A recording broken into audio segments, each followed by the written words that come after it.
Bonjour à tous, soyez les bienvenus, je suis ravi de vous retrouver pour vous faire vivre en direct cette 17e édition de Format Sarthe qui a lieu aujourd'hui et demain. Format Sarthe, c'est le salon qui fait la promotion de la formation des métiers dans notre département. Une édition qui n'a pas lieu en présentiel cette année, mais plus vivante que jamais. Vous allez le voir grâce à tous nos directs aujourd'hui et demain. Demain, ça sera dans nos studios de 9h30 à 18h30. Mais aujourd'hui, avec Pascal Brulon et toute notre belle équipe présente, on a décidé de vous emmener dans 4 lieux de formation de la Sarthe. Le lycée Jean Rondeau à Saint-Calais, le lycée d'Estournel de Constance, ça sera à La Flèche, le lycée à Sainte-Catherine au Mans. Mais pour commencer, on est ici au sein de l'ITEM, l'Institut technologique européen des métiers et de la musique. Et pour bien commencer, on est avec sa directrice Carole Lerendu. Bonjour. Bonjour. Merci de nous accueillir en ce matin, première matinée de Format Sarthe. L'ITEM, on va aller dans le concret puisque là on s'adresse aux futurs apprenants et aux parents qui peuvent aussi nous regarder ce matin. Qu'est-ce qu'on fait à l'ITEM ? Eh bien, à l'ITEM, on forme des luthiers et des personnes pour la facture instrumentale au métier de la réparation, de la maintenance, mais aussi de la fabrication. 4 familles d'instruments, les guitares, les pianos, les instruments à vent, cuivre et bois, et puis les accordéons.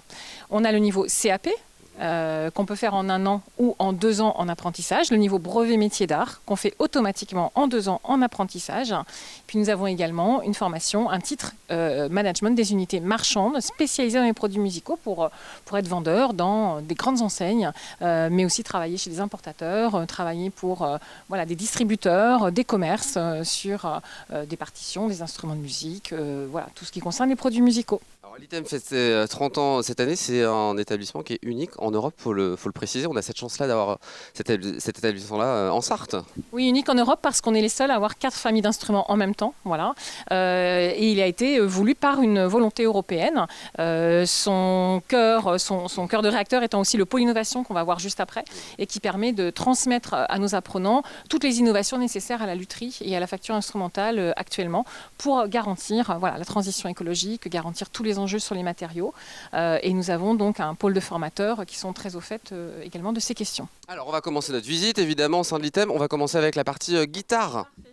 Voilà. On y va ? Allez. On va aller voir Valentin Bringuet, c'est un des formateurs. Bonjour Valentin, merci beaucoup de nous accueillir. Bonjour. Alors un des formateurs, qu'est-ce que vous faites précisément avec vos élèves ? Alors la formation elle est scindée en 2 étapes entre le CAP et le BMA, c'est-à-dire qu'en CAP, en atelier, pour la partie atelier, on va surtout se concentrer sur le travail d'entretien, de réglage, de réparation en fait des guitares, tout type de guitare. Donc nos apprentis vont apprendre des opérations de première maintenance, ils vont apprendre à réparer des défauts de structure, une tête cassée, à recoller un chevalet de guitare, enfin voilà, tout ce que les musiciens sont capables de faire subir à leur guitare. Ils vont apprendre à faire des retouches de vernis, toutes les notions liées au fretage, au réglage, au câblage des guitares électriques. Donc vraiment ce qui correspond en fait au quotidien d'un atelier de lutherie. L'entretien du parc d'instruments, du parc de guitares que possèdent tous les musiciens. Et ensuite, en BMA, toujours sur la partie atelier. Ça veut dire quoi BMA, pardon? Le brevet des métiers d'art, le 2e diplôme. Pendant les 2 ans du brevet des métiers d'art, là on va les former à la fabrication. Donc dans un premier temps, on va commencer à fabriquer des guitares électriques. Vous en avez quelques-unes suspendues là face à vous. Donc des plateaux de bois tels qu'on les achèterait en Syrie, donc des plateaux de bois qui vont faire 4 mètres de long, 1,50 m de large, pour apprendre tout le travail machine, de débit, de réglage des machines, etc., pour arriver finalement ensuite à l'établi sur des choses plus minutieuses. Vous avez de l'incrustation de nacre, tout ce qui concerne la fabrication d'une guitare électrique. On fait même du bobinage de micro. Et une fois qu'on a passé l'étape guitare électrique, qui sont un peu plus simples à réaliser en termes de compétences manuelles, on va vers des guitares acoustiques. Donc vous avez les guitares folk ici en cours de cette année, qui sont en cours de réalisation en 2e année de BMA. Donc voilà, qui suppose un travail un peu plus délicat en compétences manuelles, parce qu'on manipule des morceaux de bois qui vont faire 2 mm d'épaisseur, et on travaille vraiment au 10e de millimètre. Donc il y a toujours du travail bois, de la marqueterie, du vernis, de la sculpture, etc. Voilà pour très rapidement pour toute la partie atelier. C'est quoi le prérequis pour venir ici? Il faut être musicien, il faut s'y connaître particulièrement? Alors le côté musicien, c'est toujours le point d'accès finalement dans nos métiers, que peu importe les sections, tous les apprentis qui viennent à l'ITEM sont des apprentis qui déjà de base étaient musiciens. C'est ce qui génère l'attrait de vouloir un petit peu comprendre ce qui se passe du côté technique. Mais finalement, il y a beaucoup de parcours très différents. Il y a des gens qui viennent de métiers plus de l'industrie, des gens qui viennent des métiers du design, évidemment des gens qui viennent du métier du bois. Ce qui est important, en fait, c'est la minutie, l'exigence et le fait de se contenter du plus possible finalement. Et quand on sort du coup de la formation, qu'est-ce qu'on fait comme métier après? Et bien alors nos apprentis en sortie de BMA, la plupart du temps sont soit salariés dans les entreprises dans lesquelles ils ont fait leurs 4 ans d'apprentissage. Finalement une entreprise qui mise pendant 4 ans sur un apprenti, il y a de fortes chances qu'il la conserve. Donc entreprises qui peuvent être des magasins, des SAV ou des luthiers. Et donc finalement on a des apprentis qui vont tenir un stand de SAV dans un magasin de musique. Pour faire face à la concurrence d'Internet, il y a de plus en plus de magasins qui essayent de réintroduire de la compétence technique pour proposer des choses qu'Internet ne peut pas proposer. Et puis sinon, voilà, continuer l'activité d'atelier de lutherie dans lequel on a déjà passé 4 ans. On va aller voir des apprenants qui sont là, ils sont prêts, ils ont le sourire, ils vont enlever leur masque s'ils veulent, c'est comme ils veulent, c'est vous qui décidez. Je suis avec Mathis Barre. Bonjour Mathis. Alors, pardon Mathis Barré, je me suis trompé. T'es en quelle formation Mathis voilà. P2 guitare. Très bien. Voilà. Donc apprenti, t'es auprès d'une entreprise particulière? C'est ça, je suis dans Custom Shop à Paris et ça se passe très bien. Donc pas originaire de la Sarthe à la base, c'est vraiment la formation qui t'a fait venir chez nous ici au Mans? Oui, complètement. C'est l'ITEM qui est quand même quasiment la seule grosse école de lutherie qu'on a, donc je suis venu vraiment pour ça. Bienvenue chez nous au Mans et en Sarthe, j'espère que ça se passe bien. C'est quoi la suite du coup pour toi? Là, c'est de continuer sur le BMA et après, je sais pas vraiment encore. J'ai le temps de voir venir avec encore quasi 3 ans d'études, donc on verra à ce moment-là. Jules, ton parcours, toi, c'est quoi? Mon parcours depuis le lycée. Ouais, ton arrivée avant l'ITEM et puis où t'en es à l'ITEM aujourd'hui? Avant j'étais à la fac, en culture humaniste et scientifique, après je suis parti en ébénisterie, et puis ensuite je me suis tourné vers la lutherie. Et donc là je suis comme Mathis en alternance chez un luthier, moi pour ma part. En quelle année du coup? Pareil, je suis en CAP2. Très bien. Et la suite du coup pour toi c'est encore... C'est encore un peu flou. Vous aimeriez faire quoi après du coup comme travail? On parlait de travailler dans la SAV ou autre. C'est quoi votre envie? Moi j'aimerais bien continuer à travailler chez le luthier chez qui je travaille actuellement. Et puis sinon je sais pas trop encore. Voilà. C'est une bonne porte d'entrée. Et pour toi? Et moi, pour l'instant, ce serait peut-être essayer d'un jour monter un atelier de lutherie, évidemment, mais après, je sais pas. Faudra voir comment se mélangent les événements. Bon courage à vous deux, merci d'avoir répondu à mes questions. Valentin, un petit mot avant de se quitter pour ceux qui sont intéressés. L'idée c'est de venir, de voir ce qui se fait ici au sein de l'ITEM. C'est ça, de toute façon, quelqu'un qui voudrait intégrer l'ITEM en apprentissage, il va déjà de toute façon falloir qu'il pousse les portes de magasins de musique, des ateliers de lutherie, pour s'imprégner un petit peu de l'esprit de la profession. Et après, il y a tout simplement toute une trame, une démarche de candidature via le site de l'ITEM, auquel on s'inscrit et après bonne chance aux candidats. Et voilà, bonne chance peut-être à vous qui êtes derrière votre écran ce matin. Merci beaucoup Valentin Bringuet. Je vais récupérer Carole Lerendu qui va m'attendre. Elle va m'emmener du côté du pôle innovation. C'est aussi ça une des spécificités de l'ITEM. Elle est juste là, elle m'attend. Voilà.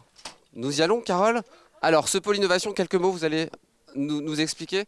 C'est quoi cette spécificité de l'ITEM avec ce pôle innovation?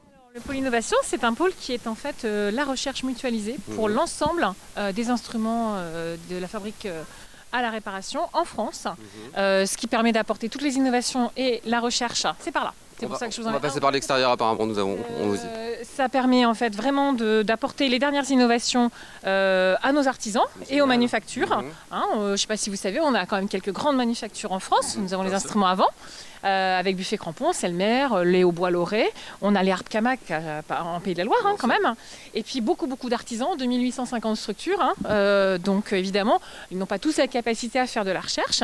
Et on réalise cette recherche pour eux de façon à ce qu'ils puissent avoir des matériaux de pointe, une production dont le coût peut être un petit peu réduit pour défendre une facture instrumentale de très forte valeur ajoutée. On va en parler puisqu'on vient d'arriver sur ce pôle innovation. Et regardez, il est là, le grand Pascal Brulon. Bonjour Pascal. Bonjour Aurélien, comment ça va? Carole, vous restez pas loin parce que j'aurai besoin de vous pour continuer dans un instant. Je vous invite à pénétrer à l'intérieur d'un autre bâtiment. Alors celui-là, il n'est pas octogonal comme les autres, il est classique. Et dans ce pôle de recherche et innovation, avec l'un de ceux qui y travaillent, en l'occurrence, il s'agit de Jérémy Cabaret, qui est chercheur et formateur en acoustique. Bonjour Jérémy. Bonjour.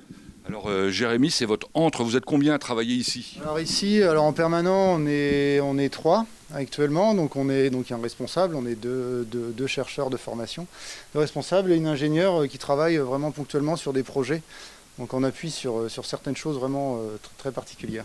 Alors ce pôle, il est important pour deux raisons, vous me disiez, pour la transition écologique d'une part et pour la transition technologique. Voilà, donc l'objectif c'est de proposer des solutions pour relocaliser une partie de la production, donc avec des moyens qui sont très coûteux aujourd'hui, comme l'impression 3D, la découpe laser, les machines à commande numérique.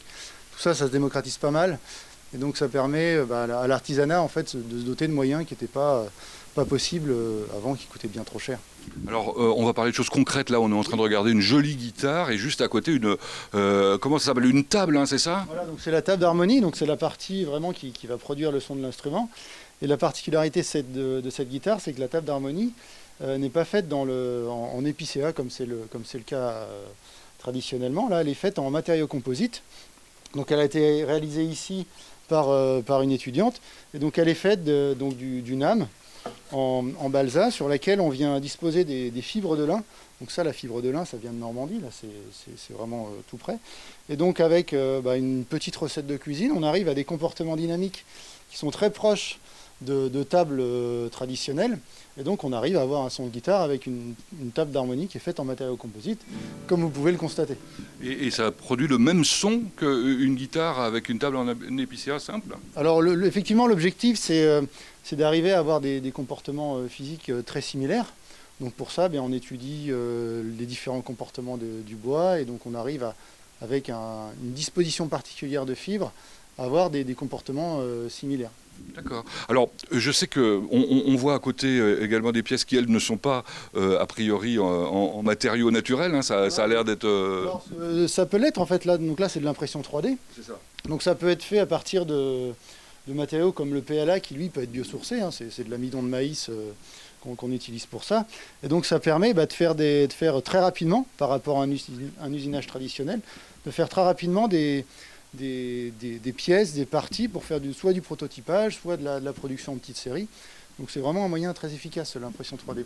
Le prototypage, vous le faites également en virtuel, si besoin, en fonction des demandes qui vous sont faites. C'est pas obligatoirement de la recherche, j'allais dire, provoquée par l'envie des chercheurs que vous êtes, mais quelquefois aussi par simplement des artisans, parce que évidemment dans ces domaines, ce sont essentiellement des artisans qui n'ont pas les moyens de s'offrir des labos, quoi. Voilà, alors ça peut être des artisans ou directement les élèves chez nous, en fait, qui ont un projet et qui ont besoin de ressources, alors que ce soit en mécanique, en acoustique, de dimensionner des pièces pour avoir telle ou telle note. Donc ils viennent nous voir, on échange, et puis on peut réaliser comme ça très rapidement des prototypes et avoir la pièce en quelques heures. On fait le dessin sur informatique, alors souvent c'est eux qui font le dessin, ça fait partie de leur savoir-faire acquis à l'école. Et donc à partir de là, on arrive très rapidement en fait, à des pièces qui seront très difficiles à réaliser en artisanat.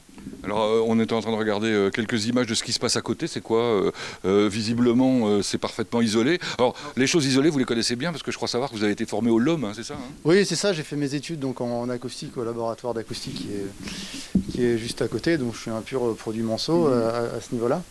Et donc effectivement cette salle-là, c'est une salle semi-anéchoïque qui nous permet d'avoir un environnement contrôlé quand on veut faire des expériences. Parce que tout va dépendre en fait de la température de l'air, de l'hygrométrie. Donc le fait d'avoir une pièce comme ça un petit peu isolée du reste permet d'enlever des variables. Bon, je ne sais pas si vous avez aperçu sur le mur, il y a des formules mathématiques qui m'ont l'air bien compliquées, mais certainement très très importantes. Merci beaucoup de nous avoir accueillis. On va aller un petit peu plus loin avec Carole Lerendu qu'on retrouve. On va faire le tour du bâtiment. Allez, c'est parti. Ce dont on n'a pas parlé... avec notre interlocuteur, c'était de l'intelligence de la main. Et pourtant, l'intelligence de la main, nous, on va faire l'inverse, on va laisser passer la caméra devant nous, hein, bien évidemment. Voilà. L'intelligence de la main vous a permis d'avoir une super récompense. Oui, nous avons été récompensés par la Fondation Bettencourt, rien que ça. Alors, la Fondation Bettencourt qui a fait un film qu'on va vous proposer de voir en parallèle de notre échange. Voilà, et donc c'est le prix Parcours, donc qui récompense le travail de toute une organisation, de toute une structure, hein, les 30 ans de l'ITEM, mais qui récompense récompense aussi particulièrement les travaux du pôle innovation, donc prix intelligence de la main, qui vise à soutenir en fait les métiers d'art, à travailler la question du geste et de sa patrimonialisation, mais aussi de son innovation. Donc les travaux du pôle s'inscrivent complètement dans cette mouvance-là. Et alors un prix comme ça, ça s'obtient comment? Alors en fait, ce sont On fait un dossier? Ouais, ce sont des pairs qui nous proposent, on fait un dossier, on est auditionné et expertisé, et puis il y a des conclusions qui sont rendues et c'est un jury qui arbitre au final. Et ça représente beaucoup d'argent? Alors ça représente un soutien pour le pôle, oui, qui est sur 3 ans, et surtout un accompagnement aussi avec des experts qui pendant 2 ans vont cheminer avec nous, donc des occasions de rencontres, d'acquisition aussi d'expertise, de savoir-faire, donc c'est extrêmement intéressant. Alors on était au laboratoire, je ne sais pas comment on vous l'appelle. Le pôle innovation, et on arrive maintenant avec le spécialiste des vents, c'est-à-dire Aurélien. Qu'est-ce qu'on va découvrir là? On va voir les instruments à vent. Il y a une différence entre les cuivres et les bois, on va en parler. Je viens de découvrir ça. Ça aussi c'est une des formations, il y a les guitares, il y a les instruments à vent et il y a le piano. Et il y a le piano, on a même les accordéons, voilà, mais les vents en France et à l'ITEM ont cette particularité de rassembler la famille des cuivres et la famille des bois, donc aussi bien les trompettes que les clarinettes. Et ça c'est particulier parce qu'effectivement dans d'autres pays européens, parfois on ne trouve que des formations au cuivre ou que des formations au bois. Nous on a fait le choix d'avoir ces 2 familles rassemblées. Nous on a tout ici au Mans et on va découvrir à présent. Merci beaucoup Carole. Les instruments avant avec un des professeurs qui s'appelle Jackie Montois. Il est là, il nous attend sagement. Bonjour Jackie, merci beaucoup de nous recevoir dans votre lieu, votre atelier, la classe, comment on appelle ça? Oui, c'est l'atelier vent. Voilà. L'atelier vent tout simplement. Les instruments à vent, la section vent. Là, on est sur les bois et les cuivres. Alors, il faut m'expliquer la différence. Gaëtan va se retourner et va montrer les petites pancartes qu'il y a derrière. Donc, la différence entre les cuivres et les bois. Alors, les cuivres, ça se joue avec une embouchure. C'est la trompette que pas mal de gens connaissent. Trompette jusqu'au gros tuba et le corps, le trombone. Ça, c'est toute la famille des cuivres. Et les autres, ils sont en cuivre, mais ils ont un bout en bois, c'est ça? Voilà, ils se jouent avec une hanche. C'est le saxophone, la flûte, la clarinette. Donc, voilà. Alors on va parler à présent de cette formation. Il y a 2 formations spécifiques par rapport aux instruments avant, un CAP et un BMA. BMA, brevet des métiers d'art, CAP dans tout ce qui est entretien de l'instrument. Donc c'est sur 2 ans, 2 années. 2 années de CAP, au bout de la 2e année, ils passent leur diplôme et après ils peuvent continuer sur le BMA, brevet des métiers d'art, où là c'est plus sur de la fabrication. L'un et l'autre se font en apprentissage? L'un et l'autre se font en apprentissage, oui. Ouais. C'est quoi pour les futurs élèves qui nous regarderaient, qui seraient intéressés, quels sont les prérequis pour venir dans la formation? Il faut jouer d'un instrument? Il faut jouer d'un instrument avant? C'est mieux. Ouais, c'est un peu mieux d'être musicien et puis il faut être surtout manuel et patient. Faut être très patient, c'est ça les grandes qualités du coup pour ce travail? C'est des petites pièces, c'est plein de minutie. Voilà. Donc si vous nous regardez ce matin, il faut être patient, c'est une des grandes qualités évidemment pour participer, en tout cas suivre cette formation. On va justement aller voir Juliette Bassibé. Bonjour Juliette. Merci beaucoup de nous accueillir, de nous accorder quelques minutes. Je vais te tutoyer, tu m'autorises? Super. On va parler, tu es en 2e année de CAP, c'est ça? C'est ça. Et ce matin, tu es en train de justement réparer un instrument avant?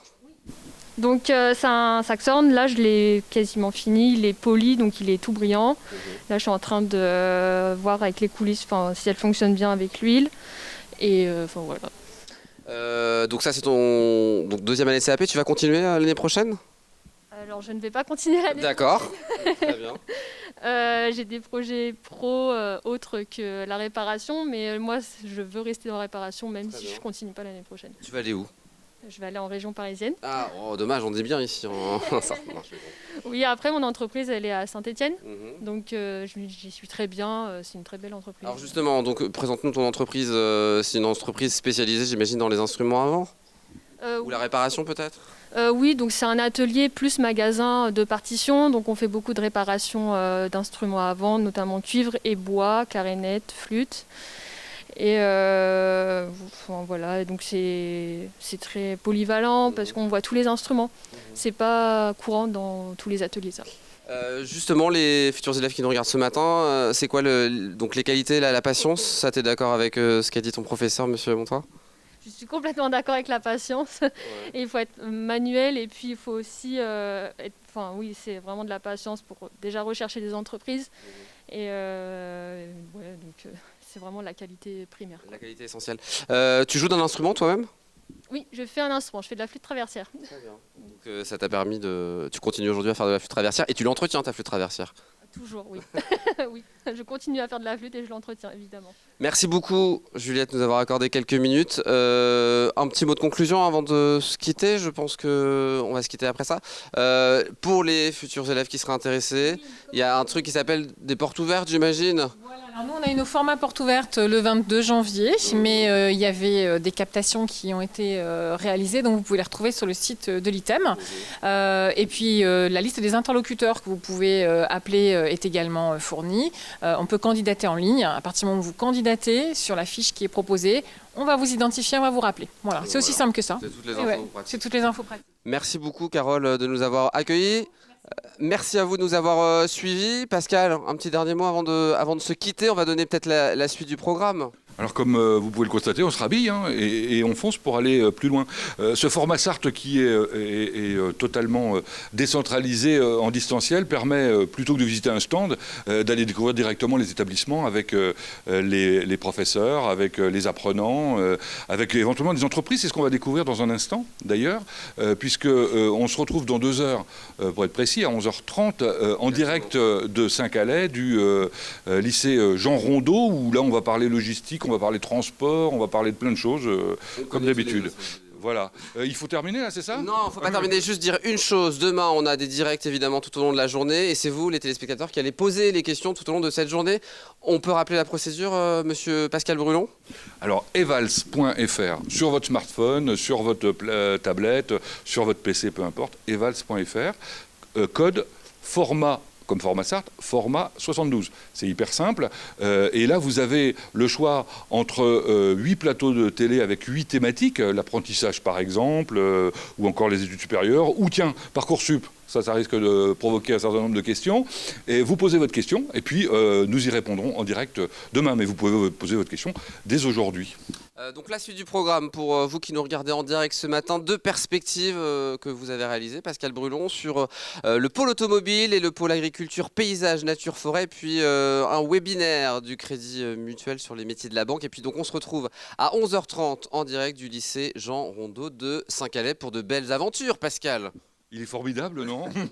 Vous êtes formidable aussi. Et merci infiniment à l'ITEM pour leur accueil et à Carole Lerendu qui est juste derrière pour son accueil et toutes ses précisions. Maintenant, vous savez tout sur l'ITEM. On se donne rendez-vous à 11h30. À tout de suite.